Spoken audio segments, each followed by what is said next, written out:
Students, दरअसल success academy online classes में एक बार पुनः आपका स्वागत है। मैं विशाल सर एक बार पुनः आपका स्वागत करता हूं।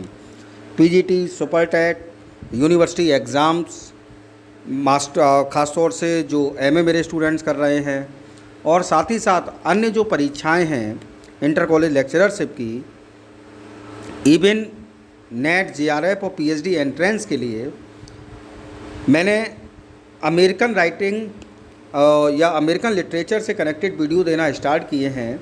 उसमें आज मैं आपके लिए लेकर आया हूँ अमेरिकन लिटरेचर के एक बहुत बड़े राइटर अर्नेस्ट मिलर हेमिंग्वे साहब को। बहुत बड़ा नाम है ये। अगर मैं बात करूँ अमेरिकन राइटिंग में तो अर्नेस्ट मिलर हेमिंग्वे, जिनका जन्म 1899 में हुआ और जिनकी डेथ 1961 में हुई है। तो इस वीडियो के माध्यम से आज हम लोग अर्नेस्ट हेमिंग्वे जी की लाइफ और उनके वर्क्स से कनेक्टेड बात करेंगे। फिर मैं जैसा कि मैं आपके लिए देता हूं और उसके बाद मैं आपको इनके इम्पोर्टेंट क्वेश्चंस की सीरीज में आपको दूंगा। तो स्टार्ट करते हैं सीधा वीडियो।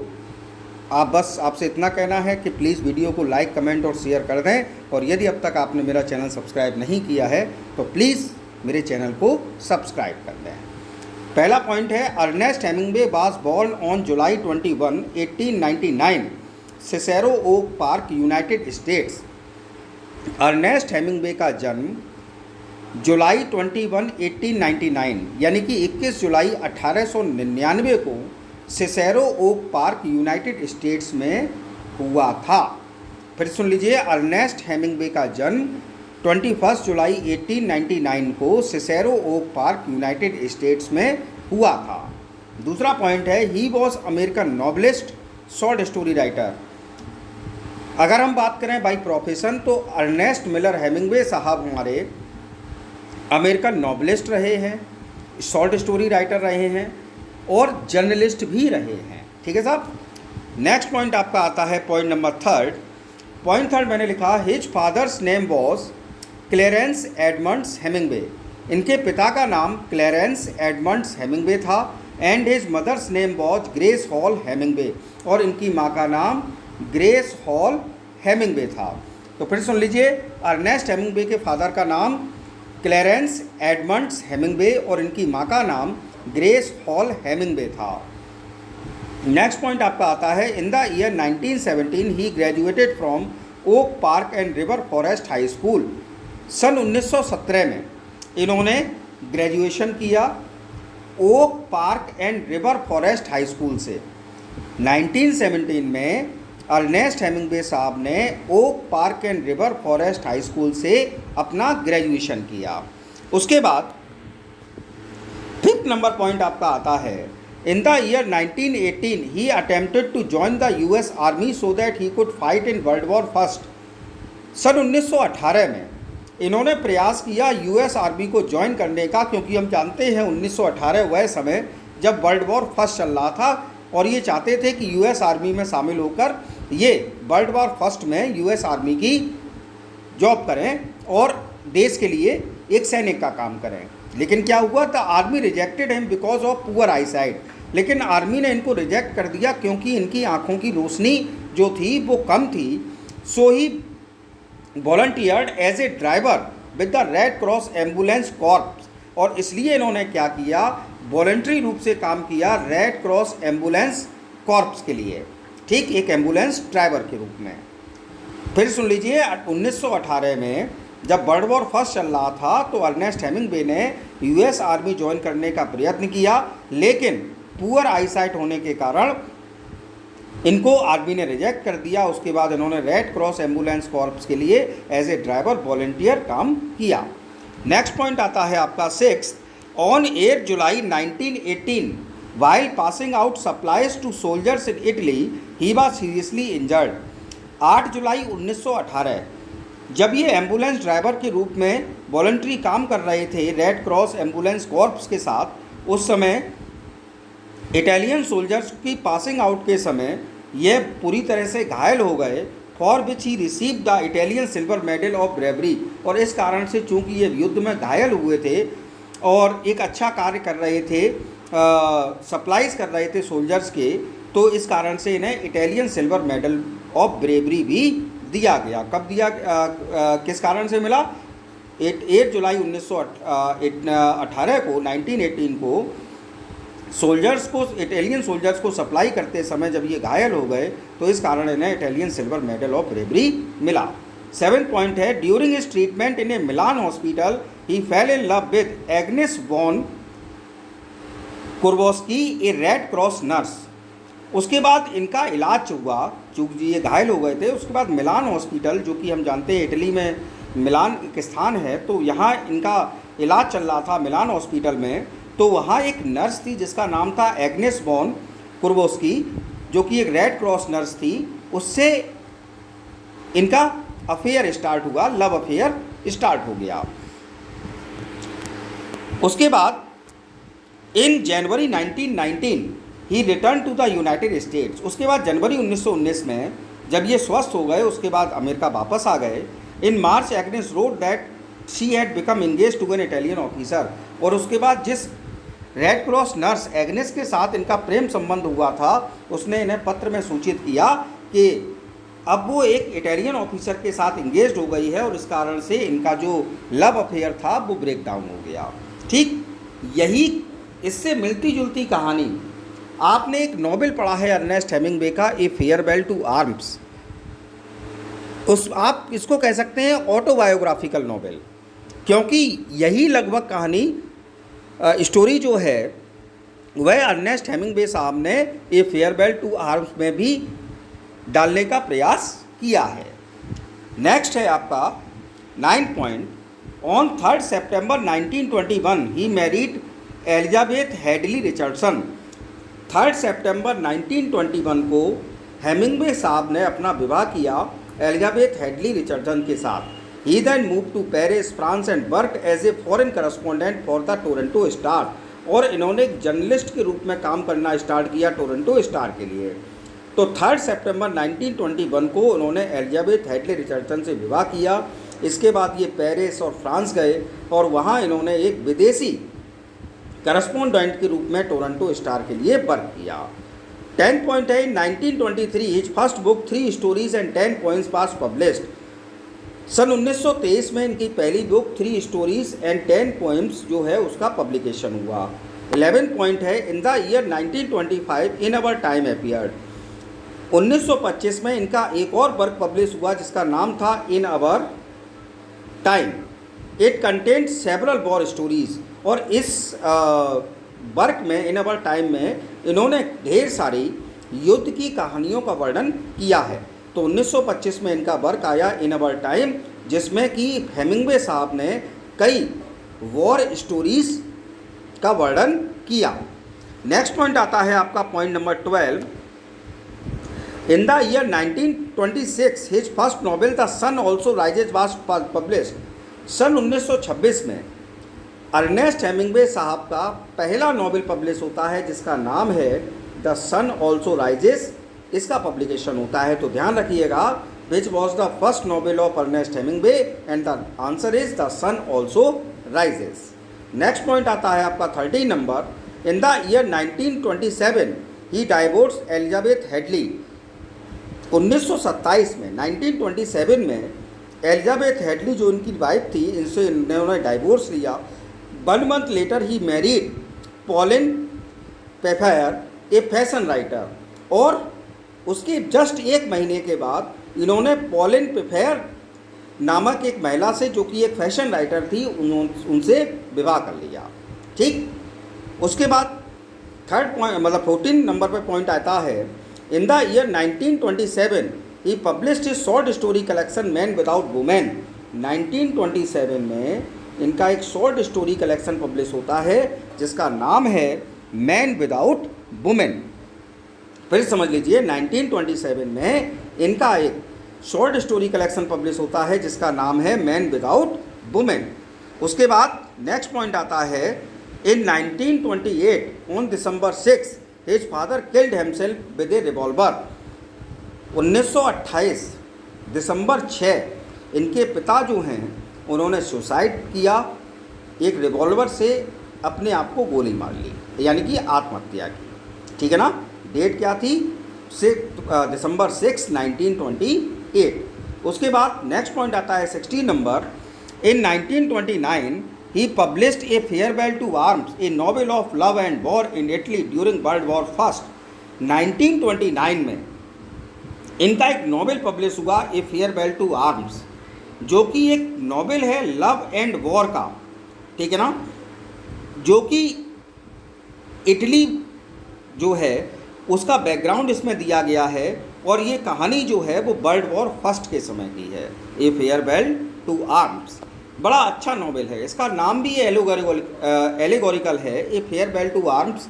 यहाँ दो चीज़ों से फेयरवेल है, फेयरवेल यानी कि विदाई, आर्म्स एक तो इसका जो हीरो दिखाया गया है वह सेना में एक एम्बुलेंस ड्राइवर की नौकरी करता है, तो इस कहानी में दिखाया गया कि उसने उस नौकरी को अलविदा कहा, और दूसरा उस अपनी प्रेमिका को भी उसको अलविदा कहना पड़ा, क्योंकि इसमें इसकी प्रेमिका की डेथ दिखाई जाती है, ठीक है ना साहब। नेक्स्ट पॉइंट आपका आता है, in 1937 he serve as a war correspondent during the Spanish civil war.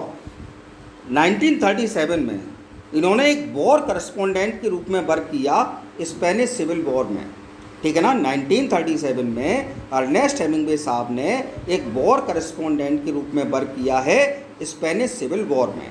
उसके बाद नेक्स्ट पॉइंट आता है 1940 he married Martha Gellhorn and published for whom the bell tolls his best selling novel. 1940 इन्होंने तीसरा विवाह किया मार्था गैलहॉर्न नामक महिला से, और इसी वर्ष इनका एक नॉवेल पब्लिश होता है जिसका नाम है for whom the bell tolls. मेरे जो एमए के स्टूडेंट हैं उन सब ने ये नॉवेल पढ़ा है for whom the bell tolls, और ये नॉवेल जो है इसने अर्नेस्ट हेमिंग्वे को वर्ल्ड वाइड फेमस किया है, और ये अर्नेस्ट हेमिंग्वे का बेस्ट सेलिंग नॉवेल है, ठीक है साहब। नेक्स्ट आता है on 21 December 1945 he divorce Martha Gellhorn his third wife. 21 दिसंबर 1945 को उन्होंने अपनी तीसरी वाइफ मार्था गैलहॉर्न से क्या लिया, डाइवोर्स ले लिया साहब, ठीक है ना। यानी कि तीसरा विवाह भी इनका कैसा हुआ, ब्रेक डाउन हो गया उसका भी। 20 नंबर पॉइंट है 1946 he married with Mary Bells a war correspondent on 14 March. सन था 1946, दिन था 14 मार्च का। इन्होंने चौथा विवाह किया मैरी बेल्स नामक महिला से, जो कि एक वॉर करस्पॉन्डेंट थी, और ये इनका लास्ट और अंत तक चलने वाला विवाह था, ठीक है साहब। 21 नंबर पे पॉइंट आता है on September 1, 1952 his novel the old man and the sea was published in Life magazine. दिन था 1 सितंबर 1952 का। इनका नॉवेल पब्लिश होता है जिसका नाम है the old man and the sea, और इस नॉवेल का पब्लिकेशन होता है लाइफ मैगजीन में। नॉवेल का नाम क्या है, the old man and the sea. Now the next point is point number 22। In 1953 he was awarded the Pulitzer prize for the old man and the sea. ध्यान रखिएगा 1953 में इनको पुलिट्जर प्राइज से सम्मानित किया गया। लिटरेचर के क्षेत्र में, राइटिंग के क्षेत्र में बहुत बड़ा प्राइज है पुलिट्जर प्राइज, इससे इनको सम्मानित किया गया, और इनके novel the old man and the sea के लिए, ठीक है ना। यहाँ क्वेश्चन बन रहे हैं, आप ध्यान रखिएगा। आप अगर मेरे वीडियोज़ को फॉलो करते हैं तो आप जानते हैं कि जो मैं पॉइंट्स देता हूँ राइटर से कनेक्टेड, वही पॉइंट्स आपके क्वेश्चन के रूप में पूछे जाते हैं। 23rd नंबर पॉइंट आता है on 10 December 1952 he was awarded the Nobel prize in literature, और 10 दिसंबर 1954 को इनको सबसे बड़ा अवार्ड जो है जिसको कि नोबेल प्राइज कहा जाता है, तो साहित्य के क्षेत्र में इनको नोबेल प्राइज से नवाजा गया। दिन था 10 दिसंबर और वर्ष थी 1954। लेकिन यहाँ एक बात और याद रखने योग्य है, he was injured, so in place of him American ambassador John C Cabot accepted the prize.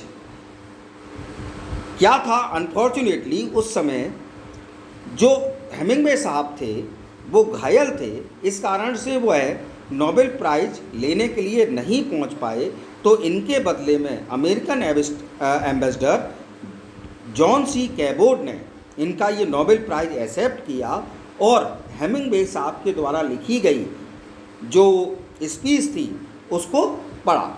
तो ध्यान रखिएगा, ये क्वेश्चन पूछा गया है कि who receive the Nobel prize in place of Hemingway, and the right answer is John C Cabot. ये तो इनके पॉइंट्स हो गए साहब। अब हम लोग मेजर वर्क्स की बात कर लेते हैं साहब, मेजर वर्क्स, और उसमें भी नोबेल्स की बात करते हैं। पहला नोबेल है the torrents of spring, publication है 1926। नोबेल का नाम क्या है? द टॉरेंट्स ऑफ स्प्रिंग 1926 में। दूसरा नोबेल है द सन ऑल्सो राइजेस, इसका पब्लिकेशन भी होता है 1926 में।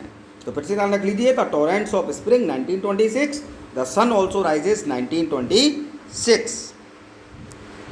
उसके बाद हमारे सबके द्वारा पढ़ा हुआ a farewell to arms 1929। Fourth novel to have and have not 1937। Fifth novel for whom the bell tolls 1940। Sixth novel across the river and into the trees 1950। Seventh novel the old man and the sea 1952। 8 number पर island in the storm 1970। 9 number पर the garden of Eden 1986। और 10 number पर true at first light a fictional memoir 1999। तो फिर सुन लीजिए, a farewell to arms 1929, to have and have not 1937, for whom the bell tolls 1940, across the river and into the trees 1950, the old man and the sea 1952, island in the stream 1970, the garden of Eden 1986, true at first light a fictional memoir 1999। अब इनके non fictional work की साथ बात कर लेते हैं। Non fictional work में पहला है death in the afternoon, death in the afternoon 1932। दूसरा वर्क है ग्रीन हिल्स ऑफ अफ्रीका 1935। तीसरा वर्क है Hemingway the wild years 1962। Fourth work है ए मूवेबल फीस्ट मेमोयर 1964। और फिफ्थ नंबर पर वर्क आता है बाई लाइन अर्नेस्ट हेमिंगवे 1967। तो फिर से सुन लीजिए, death in the afternoon 1932 non fictional work में। सेकंड वर्क है green hills of Africa 1935। Third work है Hemingway the wild years 1962। Fourth work है a moveable feast memoir 1964। Fifth work है बाई लाइन अर्नेस्ट हेमिंगवे 1967। उसके बाद 6 number पर work आता है Ernest Hemingway cub reporter 1970, Ernest Hemingway cub reporter 1970। 7 number पर आता है non fictional work the dangerous summer 1985 में इसका पब्लिकेशन हुआ। 8 नंबर पर वर्क आता है डेट लाइन टोरंटो, इसका पब्लिकेशन 1985 में ही हुआ। उसके बाद 9 नंबर पर ट्रू एट फर्स्ट साइट 1999 में इसका पब्लिकेशन हुआ। इनकी डेथ के कई वर्षों के बाद ये सब पब्लिकेशन हुए। और लास्ट वर्क अभी हुआ है 21st सेंचुरी में इनका पब्लिश अंडर किलिमंजारो 2005 में साहब। अब इनके 2 अदर फैक्ट्स मैंने लिखे हैं, उनके बारे में भी बात कर लेते हैं।